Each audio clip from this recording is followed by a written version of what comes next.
If you were to walk through my door right now, I would say, "Hey, it's so good to see you." And I would welcome you in and I would offer you some coffee because there's always coffee right there on my counter. And we would sit down at this kitchen table and we would talk about things that matter. So that's the setting for this podcast. Welcome to Home Edify. Edify means to teach or instruct so as to improve the mind and character. Here, we're going to talk about what it takes to raise courageous, resilient, lifelong learners. And so today I have with me Beth Howard. She is a former elementary school teacher, now a homeschool mom. She owns the company Little World Wonders, and she has been homeschooling her kindergartner and her fifth grader. And so today we have just a ton of questions for her. So thank you, Beth, for being here. Thank you for having me. So I'm going to start off with, how did you end up here in the world of homeschooling? So when my daughter was in pre-K, she was probably when my daughter was 2, right before she turned 2, we started talking about sending her to preschool because that's what you do. You get to the toddler years, they get past the baby years, and it's like, okay, maybe we'll send them to 1 day a week preschool or something. And preschool is extremely expensive. We were a 1-income family. So when we were looking at preschools, we realized I would have to go back to work as a teacher in order to afford preschool. And that kind of felt like it was going to cancel each other out. So we opted to do homeschool preschool. And the first picture of my daughter on her first day of homeschool, she is not even potty trained. She's in a diaper. I have her age in months and she's holding a balloon. And it is this is the funniest thing I can think of now because we've come so far from that day. So I started getting her, I printed out all the things and I laminated, and we had a really wonderful preschool experience. And then the time came to start her in kindergarten. And the year before, kindergarten in Colorado was not free. You had to pay for it. So it's not compulsory here to do it. And we opted to keep her home.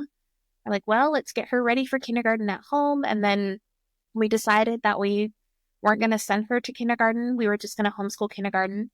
And then the pandemic hit. So we were already home. We were already doing it. We just kind of kept on. And now we've been homeschooling since she was literally a toddler. This is, if we count the preschool years, we've been homeschooling for about 7 or 8 years now. Wow. Holy smokes. That's wow. So, and I understand that. So, as a former teacher, what was it like going from being trained in how to handle a classroom into being a homeschool mom and fostering a love for learning from there? It's entirely different. Every elementary school teacher, every former teacher will say that the transition to homeschooling, you have to unlearn and unpack so much about public school. I felt like when we first started, I had this confidence about me because I at least knew what to look for. So I'm well trained in how to teach a child how to read and how to teach a child math and all of these different things. So I can kind of know what areas I'm looking at and teach that fairly effectively. But what I love about homeschooling, at least for my kids, is the best part of teaching when you're in a classroom is a small group setting. So I would teach whole classroom and then I would break my students out into small groups. And while these groups are working on these activities, I would pull one group to work with. It'd be 3 or 4 kids. And I would get to give them a little bit more individualized attention. My daughter and my now son, who's kindergarten, they get individualized attention basically all day. It's small group setting all day long. That's awesome. That's awesome. So, when you say de-learn, did you, what does that look like as far as, because I see that a lot on a lot of other Instagram pages about this de-schooling where you have to step back and refigure what homeschooling actually looks like. Was that a big process for you, or? I think over time, so as I've developed the educational philosophy that we kind of follow and the methodology that we work with, it is nothing like what I did in a public school setting. So a lot of families who are coming from the public school will come into homeschooling and they might try to recreate school at home. You see that phrasing a lot where parents will say it's not, school at home. And honestly, that really depends on the family and it depends on the needs of the child. So for a teacher, you might see you don't need to have a word wall. I didn't need a word wall. I didn't need a whiteboard. I don't need My kids don't need a tablet for me to upload a worksheet for them to do on the tablet. We can have more individualized education for them. For a child who's coming from a public school setting or a private school setting into the home for whatever reason, the parent might need to navigate why that public school setting wasn't working for them. Whether that, they had social emotional needs, whether they were just bored. So they might need to take time and really figure out what wasn't working well and what they need to change. Some homeschool kids love workbooks and worksheets. Like that's not a problem either. It's not always, we're not always going to the library and outside and doing all of that stuff. Sometimes it is worksheets and workbooks and things like that. I gotcha. Okay. And so you follow a Charlotte Mason methodology. There may be somebody listening that may not know exactly what that is. Could you tell us, one, how you got into the Charlotte Mason methodology, and also just give us an idea in general what that is? Yeah. So Charlotte Mason was a educational philosophist, and she lived in the late 1800s, early 1900s. She was in England, and she actually was a teacher at first and then started this educational reform across England, eventually leading to a school program called the PNEU. So Charlotte Mason philosophy is, when you see it, if we were going to sum it up in like Instagram terms, it would be nature study, living books, children are born persons. Like those are the three things that are often quoted. So I was handed a book called For the Children's Sake by Susan Schaefer Macaulay when my daughter was about 3 or 4 years old. And that is like most people's gateway to Charlotte Mason. So if you haven't read it, you should read it. And what Susan Schaefer Macaulay lays out is just this beautiful childhood for young learners where they are immersed in nature and they're immersed in story, and there's this respect for parents and respect for children and habit formation and just all of these wonderful things about a Charlotte Mason method. And then so I read that, and then I started reading the Charlotte Mason volumes, and I've gone through the volumes multiple times. I'm in a book club. I've listened, there's a podcast about Charlotte Mason, I've listened to it, I've gone to conferences. Like I've been really immersing myself in this methodology for the last 5 or 6 years now. So when my daughter was kindergarten, we really started getting into the Charlotte Mason method. And it is more than just, nature study and watercolors and beautiful picture books. There's a lot to unpack with it. But for us, it has been a wonderful way to structure our time. That's awesome. And so your daughter is in 5th grade, is that right? Okay. So what is it? I see a lot of kindergarten curriculum with Charlotte Mason and that sort of thing. What does it look like as you get closer towards like a middle school age? What does that look like? It looks like a lot of independent reading. Yeah, so because I was highly motivated and my daughter was highly motivated, we started a 1st grade curriculum when she was in kindergarten. So she's about a year ahead in the Charlotte Mason academics. So right now we're moving into ancient history. Wow. And we have, which That's awesome. My kindergarten son likes to follow along and he participates. So we will read, right now we're reading a history book that covers like ancient times around the world. And then we're reading a biography book around the same period. And then we're reading a biography of Archimedes. She's doing chemistry. That's her science stream right now. And then we do nature study. But then with all of our readings that we're doing, she will read, and then she will do a written narration from one of her books every day, which is leading up to essay writing and composition. We do dictation, we do copy work, we do math every day. And then she's also doing Spanish and Latin, and we read Plutarch and Shakespeare. Plutarch starts in 4th grade. So we are now in our 3rd year of reading Plutarch.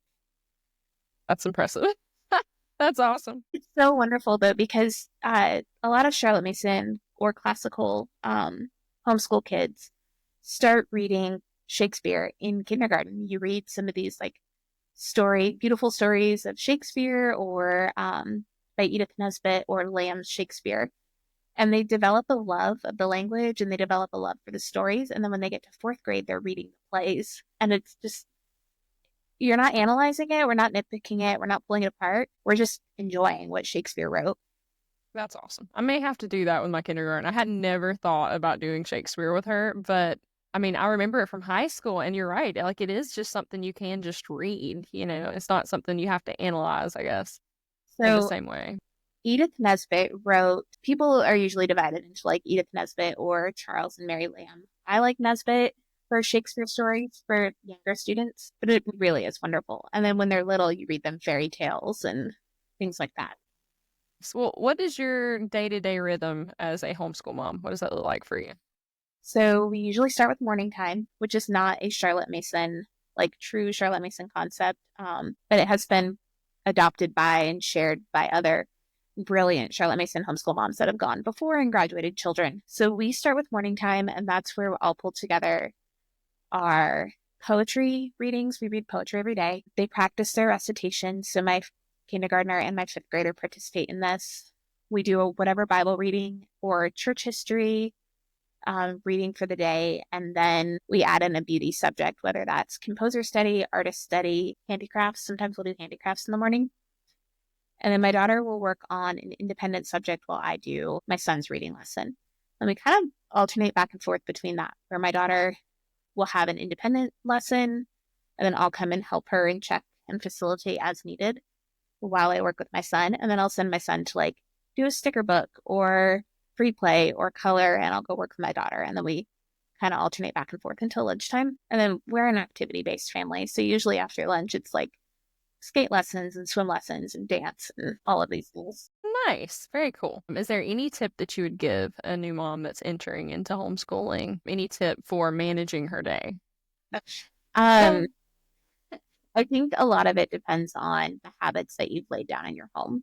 So for me, and the season that you're in, sometimes you're in a season where you can't wake up early. Like you have littles or something is going on where it's impossible to get up early. And a lot of moms will say, like, well, just wake up before your kids.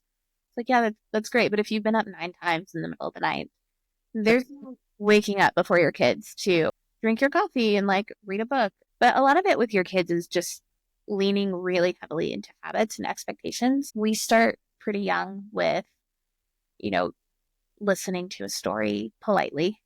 And then my son is like moving all over the house during a story, but he's not going to be disruptive or interrupting because we've like established this habit that that's not what's going to happen. Right. Which is, it's hard in the moment, but then I can get through like a reading with my daughter if I need to. And he will come up and like, he'll put his arm or hand on my arm and he'll wait. Or if she's narrating, he will jump in on a narration and tell her like, well, you missed this part. Like, so you're listening. Right. He's absorbing because he's hearing y'all and he's seeing the modeling that's going on, and that's awesome.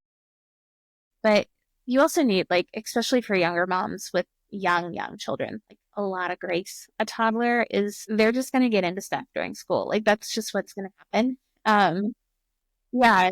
So you kind of have to trust that like what you are putting out there is going to grow. Like the seeds you are planting are going to grow. And there's time later. So when you have a season with very, very young littles, there's still time. If you don't read this book for whatever reason now, you can read it later. It's okay. So offering a lot of grace to the kids in your home and yourself. That's awesome. No, that's a great word of advice because right now, my toddler is stuffing things down the toilet in the middle Yeah. of like reading. You know what I mean? So you're Yeah. constantly stopping, pausing, and thankfully, at the stage that I'm in with kindergarten, it only takes a couple hours of our day, and I mean, and Mhm. that's really it. I mean, I don't even know that it often takes that long for us, Yeah. but yeah, no, I just hearing you say that is such a big encouragement because the grace for those years and for that time frame, I mean, that's so needed. So, Yeah. so needed. I also say all the time, fill the smallest bucket first. Like start with the littlest, start with the one that needs the most attention and fill their bucket first before you. So when my son was really little, and I say that like he's grown, he's 5, still really little, but when he was 2 or 3, it was like we would sit down and we would read 4 or 5 picture books together, and then we would like do a sensory bin together and do all of these things first. And then I would try to get him to do an independent play while I worked with when he was 2, my daughter would have been 7. So I would work with my second grader.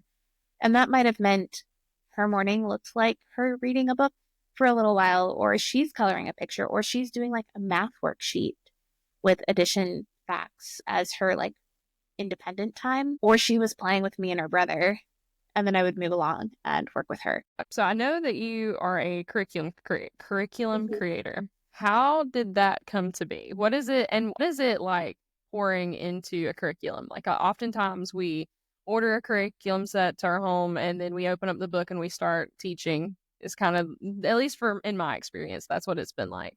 And so, what do you do? Like how does that happen? Gosh, so my favorite part of my job when I was teaching was actually writing. I loved lesson planning, and I was able to help write our district science curriculum when I was teaching fifth grade. So that was a really wonderful experience. I've always loved pulling together lesson plans for my daughter, like creating things. So I started Little World Wanderers when she was 4.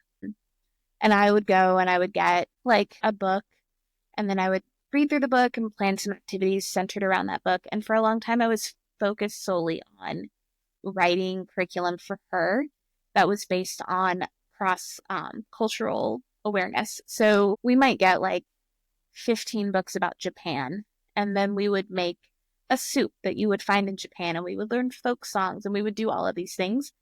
And then the next month we'd do it again with a different country. So I shared that with some friends that this is what I was doing.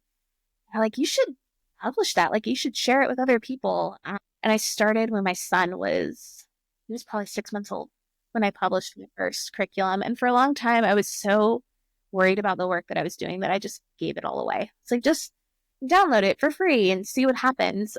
And what happened is people enjoyed it. So I've since moved on from the country units. I don't have those available anymore. I've pulled them all off my website because that hasn't been my main focus as my daughter's gotten older. They've become much more difficult to write. And since we don't use them in our home as often anymore, it just doesn't really align with the work that I'm doing. Yeah, so I focus a lot on Charlotte Mason type studies.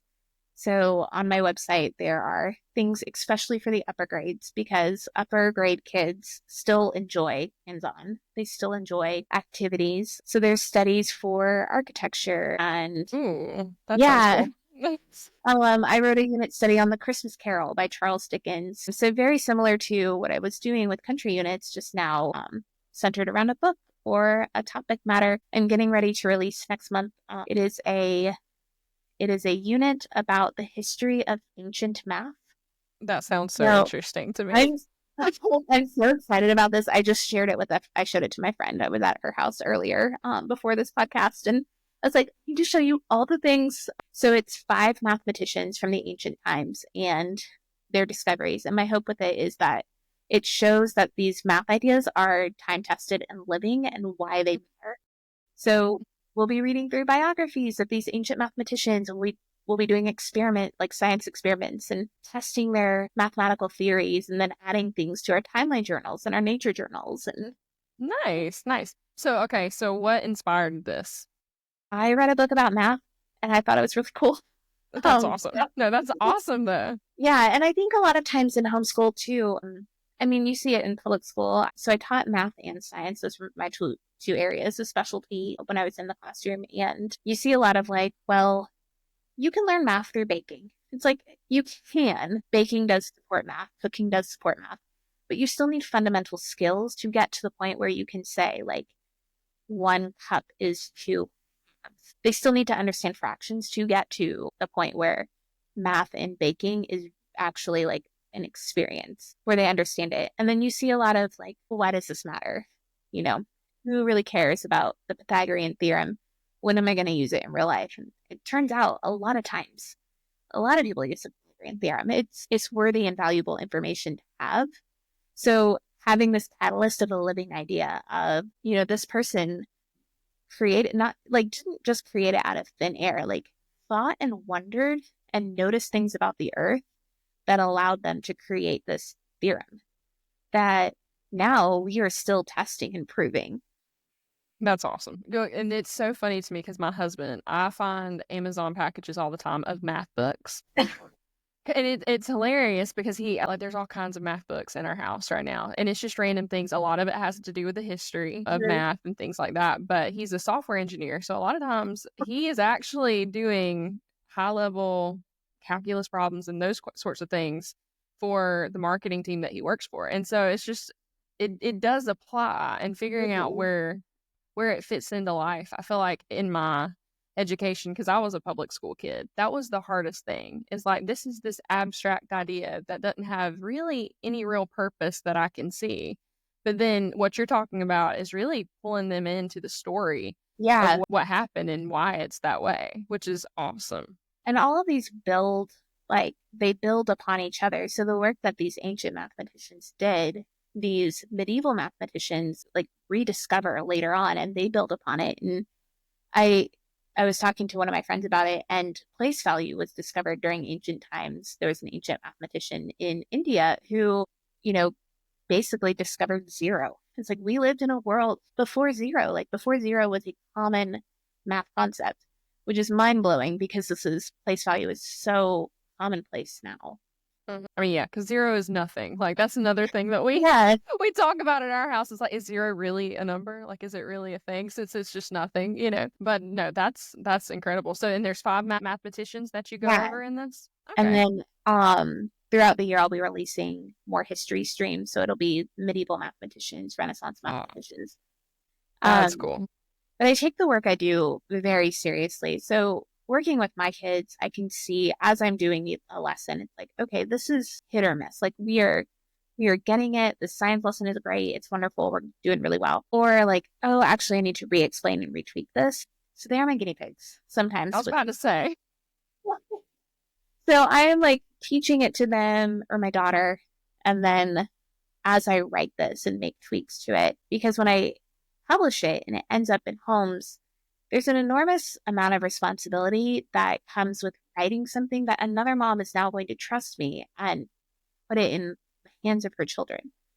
It's like I want to make sure when it gets to the people who purchase it that like what they're getting really is going to inspire a love of learning or teach them new concepts or just either make, the homeschooling experience more joyful or easier. It's good. Yeah. Um, Now one thing that I love about all your curriculum that I've seen so far is the fact that do you do the illustrations for these? No, I don't. You don't? Okay, I was about to say No. those are beautiful. I mean, it really is beautiful when you look at your Instagram page and you see all of these things. And now, from what I understand, you've been doing a lot of like online where you actually download it off of your website, but you're thinking about doing a hard copy. Is that right? I am, yeah. So we've never like printed and shipped anything. It's always been online, but I'm considering either ordering like a test subject. So Nice. maybe the math and just having a small amount where see how it goes. Nice. Yeah, I have to work within my own capacities. Oh, So yeah, yeah. absolutely. Well, and what age group would this be for? The math one is for probably upper elementary through middle school. I Cool. have some friends who will be testing it with their high schoolers, and then I have some friends who have very gifted younger children that will be trying it. All of my curriculum really spans. I have a preschool program and all the way up to moms. I write my tagline on my website is Plutarch to pre-K or pre-K to Plutarch. Nice. That's awesome. Now, your mother's education, a mother's education is one of the things that I saw on your website. And I was so intrigued because I think I even wrote down your quote. While homeschooling moms don't fall in the category of people who never read a book again, the redemption of our education is not limited with what we do with our own children. We are responsible for modeling education as a life. And I read that and I was just, that is so good. Like, what is a mother's education? What does that look like? What do you think should be a mother's education as she homeschools her kids or just in life in general? I view a mother's education kind of as your professional development. So a lot of moms, actually, my heart for mother's education originally began with moms like you, with kindergartners or younger who are interested in Charlotte Mason but might not know as much. Because it is a methodology that's hard to trust at first. Like it's wonderful and beautiful and it can feel very peaceful, but how do you know it works? And when I started implementing aspects of a Charlotte Mason's education for my own sake, I realized I'm actually learning. So through commonplace writing down commonplace quotes, through doing a book of centuries, my own written narrations, all of these aspects of the Charlotte Mason education where it's easy to say, well, I can kind of skip the narration or I can skip the nature journal. Doesn't really matter. It's like, no, actually it does. Builds up to this whole beautiful feast of education that Charlotte Mason lays out for us. So in A Mother's Education, I kind of walk you through all of the subjects that were expected of Charlotte Mason students. And it's modeled after Charlotte Mason herself actually developed a mother's education program. And she would send it to the mothers of the students in the PNEU schools. And it would be a book list. And you would read the books and she would send exams and you would do your exams and send them to her. She expected a lot of children and moms. And you can see that because one of the quotes that is commonly said is, if a mother could learn to do for herself what she does for her children, we would have happier households. And a lot of people will stop it at, let the mother go out to play. And we say like, well, that means self-care. Like we should take a break. We need some time off. But then she says, if a mother could go to spend the day in the museum with these beautiful paintings or go out into the field and notice the flowers, like these are the things that revitalize us the most. As homeschooling moms, a lot of us rely on the books we read to our children as the redeeming part of our education. We say, oh, this is like reading Shakespeare with my children is redeeming that high school education I got. And that's true to some extent, but there's this wide world of education available to us that we should constantly be pursuing and learning. Oh, yeah, for sure. And I feel like a lot of times we cut off at 18 or even at college and we're like, all right, I've read all the books that I'm going to read. But we're also supposed to be like modeling for our kids that learning is a lifelong venture. Yeah. And it just doesn't stop, you know? And so I really love that that's one of the things that you talk about heavily in your curriculum.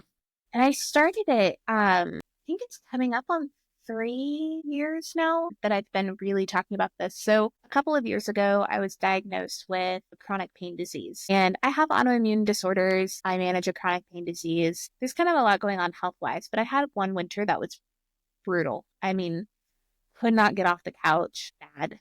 And I would have nerve pain across my face. And actually, yeah, this was about the time my daughter was in second grade. She might have been second grade, yeah. So I was dealing with nerve pain. I was dealing with neuropathy in my fingers. And I kind of resorted to what a lot of people do when they feel like they're in a stressful situation. And I was just scrolling on my phone. So at homeschool, I would use up all of my energy and I would homeschool. And then I would just be on the couch for like the rest of the evening. And I started relying a lot on pulling my own books and really enacting this education for myself in a time where I felt like I was so inadequate and my body was so incapable of doing a lot of different things. I could at least learn, I could pursue beautiful subjects. And I wrote a blog post about that time where I was going through medical testing to look for some pretty scary diagnoses. And I shared that in an MRI machine, I did a picture study in my mind. And That's awesome. Charlotte Mason talks about having this gallery of pictures in our imagination. Our children should leave our homes with this gallery in their imagination that they could walk through the halls at any time. And I closed my eyes and I would just picture all of these paintings that I had been studying with my daughter. And I would like look at Van Gogh and Monet and Turner and all of these paintings that we had been walking through and learning and really committing to memory that year. And I was studying them during an MRI procedure. So I came home and I wrote this blog post about it. And that was my gateway into like true pursuit of beautiful living education. Felt like a life raft for me at that time. So the rest of the winter, I really focused and doubled down on that part. And then I wrote it all together with a curriculum and put it out for moms.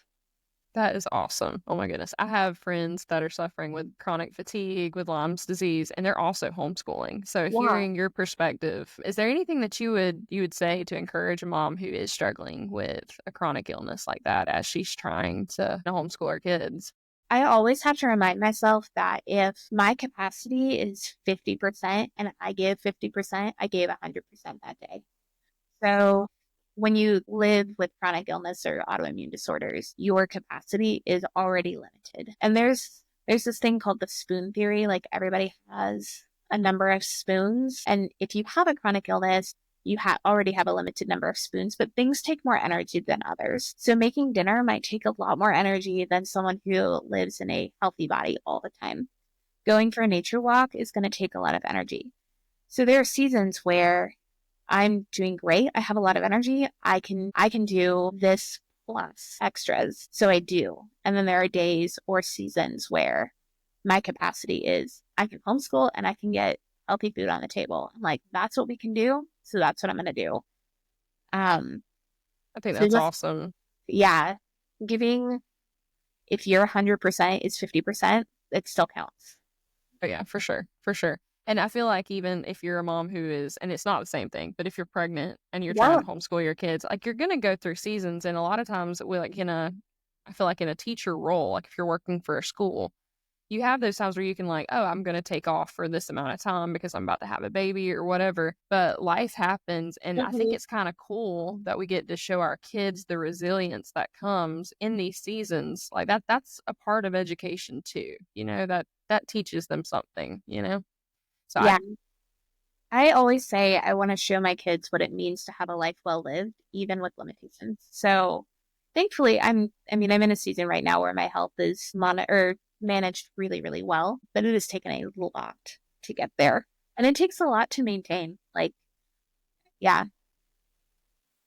that's that's reassuring for so many moms, I'm yeah. sure, because I could not imagine that.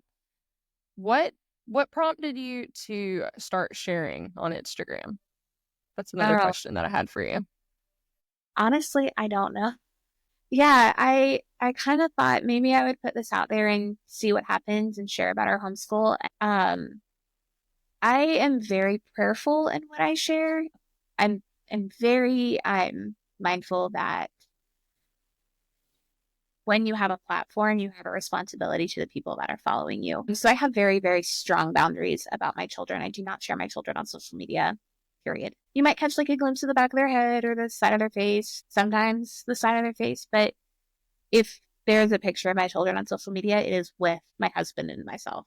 And then I'm also very careful. I actually shared about this today. All of my stuff is staged. All of my posts, my beautiful reels where the kids are like sitting wonderfully and reading a book and there's flowers on the table and a candle, it's staged. Right.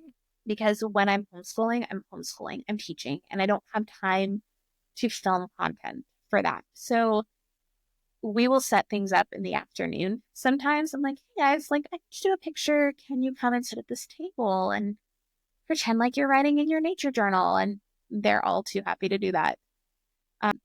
So I try to be very open with that. I'm not a hot mess homeschool mom in the sense of like, I'm gonna have my phone out and film everything all the time for the sake of authenticity. I treat homeschooling like my job, and I try to encourage other moms to do so as well.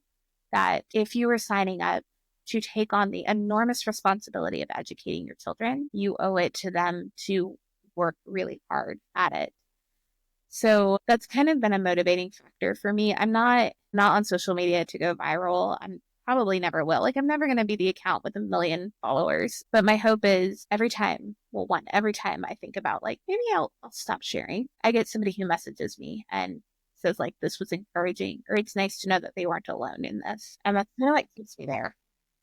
And I really do feel like you do serve a community, like looking at your posts and seeing the engagement that you have. Because I feel like you're just like you were talking about, like with your kids, like it's a job. We should take it seriously. And it all points back to stewardship. We are constantly stewarding our kids, stewarding whatever it is that we have in front of us. And no, I think that is incredible. Have you always had that mindset of like this is my job. I'm going to take this seriously. Yeah, my husband and I have this conversation often. If I felt like I could not do a better job than other educational opportunities out there, I would not be homeschooling. So I know a lot of families homeschool for religious or medical or political reasons. We are not that family. We genuinely homeschool because I believe I can give a better educational opportunity to my kids. So I look at it as if their teacher, and they do go to a hybrid program, so they're out of the house one day a week at an enrichment. That has been wonderful this year. But if I walked into that classroom and that teacher was on her phone on Instagram or like filming content and making a reel, I would be pretty angry about it because you're squandering their educational time.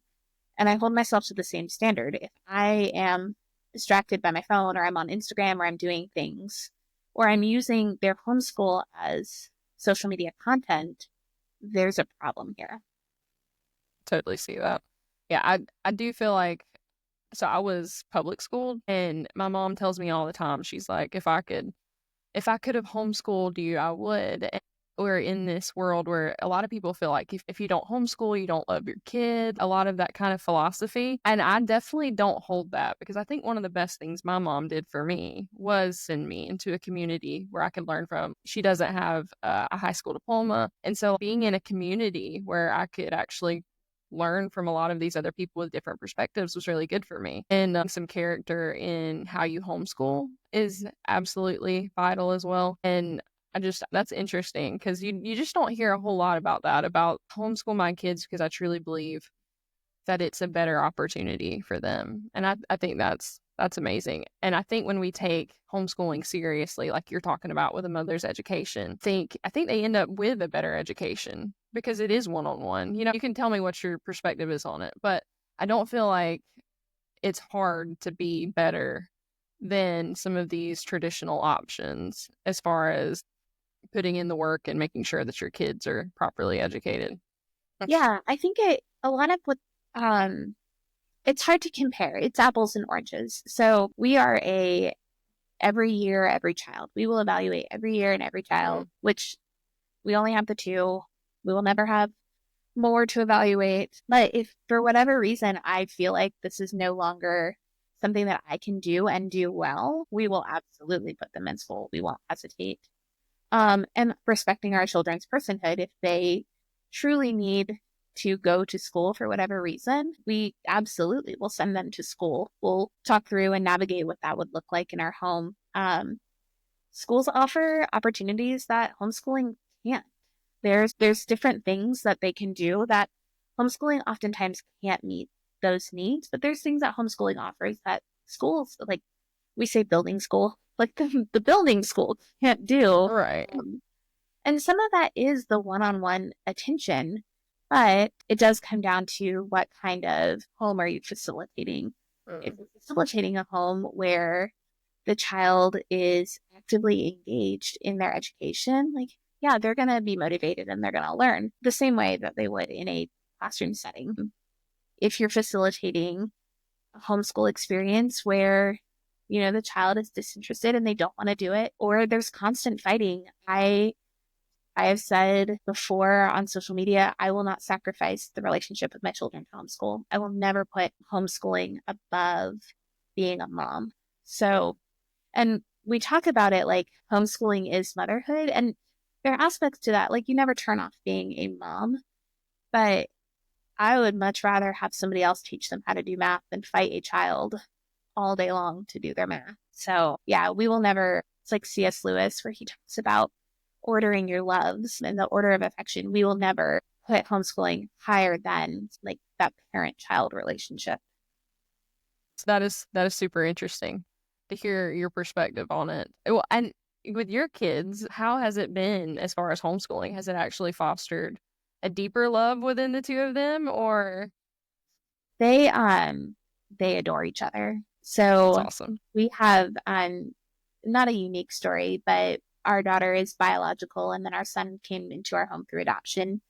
Oh, Uh, so my daughter was 5, a little over 5. She was almost 6 when he came home. So she remembers our caseworker coming over. She remembers meeting him for the first time when we like brought him home from the hospital. Like all of these moments that led up to getting a baby brother, she remembers. So, I mean, the first day she went off to her co-op in kindergarten, she came home and she goes, I missed him so much. no, And then she looked at me, she goes, I missed you a little.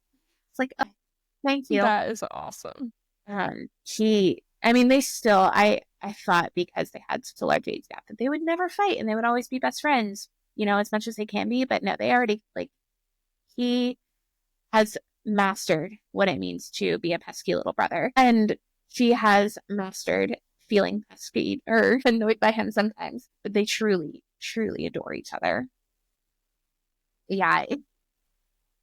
It can foster very close sibling relationships, but it depends on the family culture and it depends on the kids too.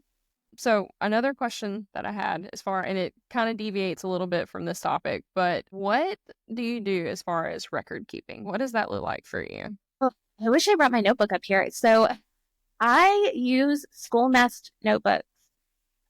Megan from School Nest, if you haven't heard of her, she makes homeschool planners and notebooks, and they are amazing. So I use her homeschool planner, and it has attendance. You can keep track of your curriculum in there. I actually like plan out my whole week so I can see what I've learned, and then that is my record book for the year. So I know exactly like what we read on what days, and I put down like all of our books that we've read aloud and our family read alouds and our everything like that. Colorado is you're legally required to state test grades 3, 5, and 7, or get a homeschool audit and send that into the district. And then you have to homeschool for 142 days. It's either 142 or 43 days, 4 hours a day. But other than that, they don't really require any records. Nice. But Cool. I like them just in case. If we were ever audited for whatever reason, if we had someone come in and say, like, show me, I would just pull out my planners over the years, be like, well, Here's your proof. Yeah. here's our days, here's what I did. And then I take pictures of their work. Sometimes I save it. I keep like a small file, accordion file based on grade level, and I'll file away some of their work in there. But I will also sometimes take pictures like during the school day, and then I'll print those pictures out and glue them in my notebook or in my lesson Nice. planner. So it's like scrapbook too. Gotcha. Gotcha. How much time does that typically take you? The record keeping, the admin, lesson planning, all in all. And I know you put a whole lot of time into it because you are a curriculum creator, but what does that look like for you? Probably like an hour through the whole week. It really isn't much. Yeah. I'm terrible at taking attendance. I was terrible at taking attendance when I was a public school teacher. So I got a call from the office every single day. So at the end of the month, sometimes I look back, I'm like, oh yeah, I didn't take any attendance today or this month, but I gotcha. So if there was a new mom that was looking at homeschooling her kids, what is the biggest encouragement that you would give to her?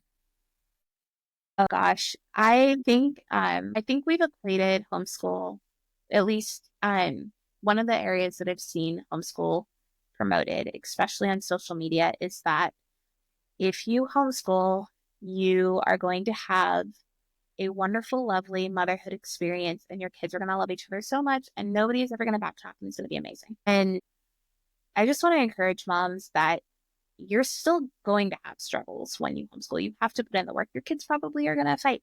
They're not going to want to do math. My daughter didn't want to do math this week. Like, she loves math, and she still told me, she's like, I don't see the point in doing this. Well, you also said you want to be a doctor last week. So probably need to know fractions for this one. Let's gonna be fun. You can foster such wonderful experiences with your kids. It really is incredible, but it does require a certain amount of attention and patience. And I would really encourage a mom to like pray through it, truly pray through why you want to homeschool and not come at it from a place of fear. If you are stepping into homeschooling because you are afraid of the public schools or you're afraid of the charter schools or you're going to feel like you're pushing a rock or a boulder up a hill. It will having that spirit of fear around your homeschool. We talk about how we are opting out of something good for something better. We live in a really good school district. They are great schools. The neighborhood kids that attend our neighborhood school are very sweet kids.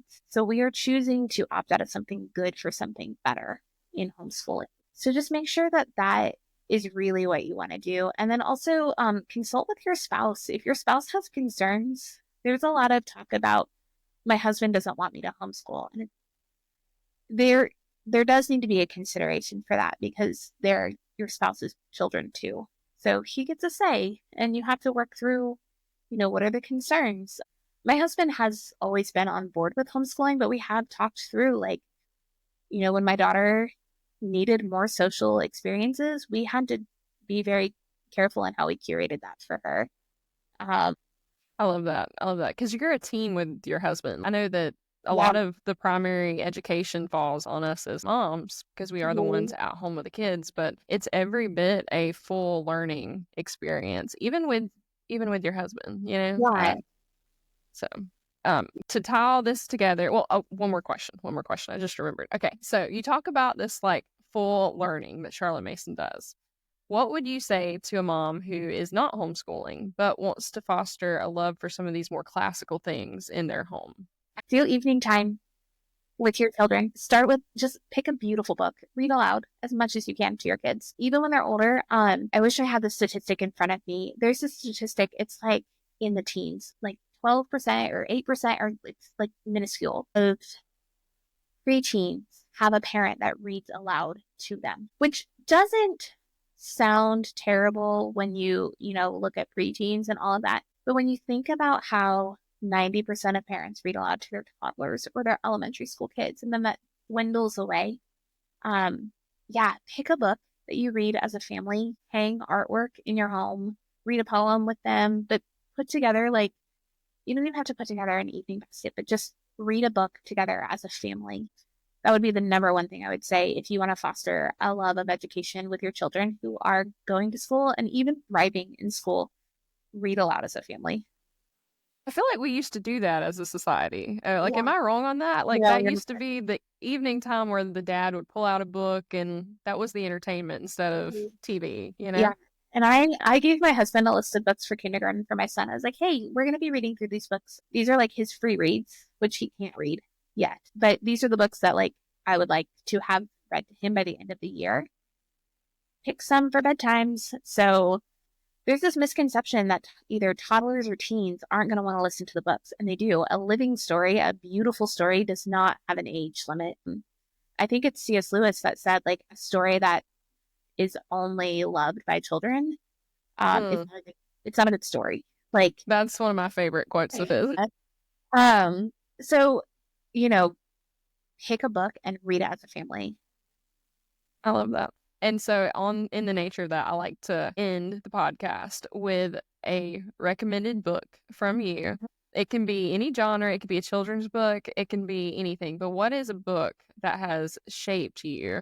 That is like the hardest question to answer. I'm But sorry. I love books. My daughter asks me all the time. She's like, "What's your favorite book?" I'm like, "Well, what mood am I in? That's going to tell you what my favorite book is."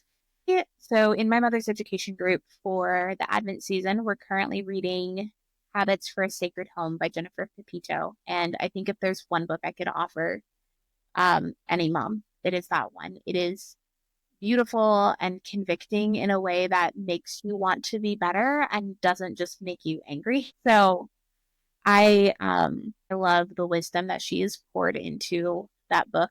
And then Beyond Mere Motherhood by Cindy Rollins is a wonderful book. And I would really encourage people to read that. It's awesome. Well, Beth, thank you so much for being with us. And besides Instagram, let's see, Little World Wonders is the name Mhm. of your handle.